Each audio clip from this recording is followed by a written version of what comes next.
در روسیه معرکه عفو مهاجران توجیک شروع شد. مهاجرانی که غیر قانونی در این کشور فعالیت دارند می توانند تا 24 اپریل برای قانونی کردن حضورشان به مقامات مهاجرت روسیه مراجعت کنند. ولی آنهایی که با حکم دادگاه از روسیه به تاجیکستان اخراج شدند حالا حق بازگشت به روسیه را نخواهند داشت.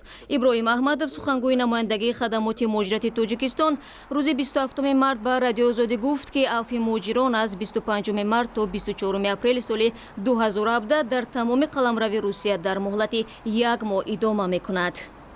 اینا میتونن پیش همه شهروندایی که مثلا حاضر در تاجیکستانن میتونن یک بار خودشون در خدمات مهاجرت یا اینکه در خود ایرپورت هم هست شعبه ها در ایرپورت وокзал کنترل نسبیسکو هست رفته یک بسنجان اکثریتشون حاضر همین مدعا قطعی اگر باشیدگی باشد ویزاشون کشاده میشود.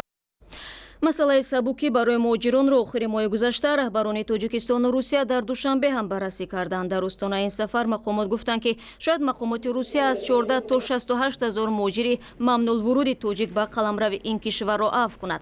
در روسیه بیشتر از 1 میلیون مهاجران تاجیک کار و اقامت میکنند و 10,000 نفر آنها حق قانونی کار و اقامت را ندارند. متخصصان میگویند یک ماه برای قانونی کردن حضور 10,000 مهاجر کافی نیست و انتظارات اصلی عفو مهاجران بود که از روسیه با قرار دادگاه اخراج شدند.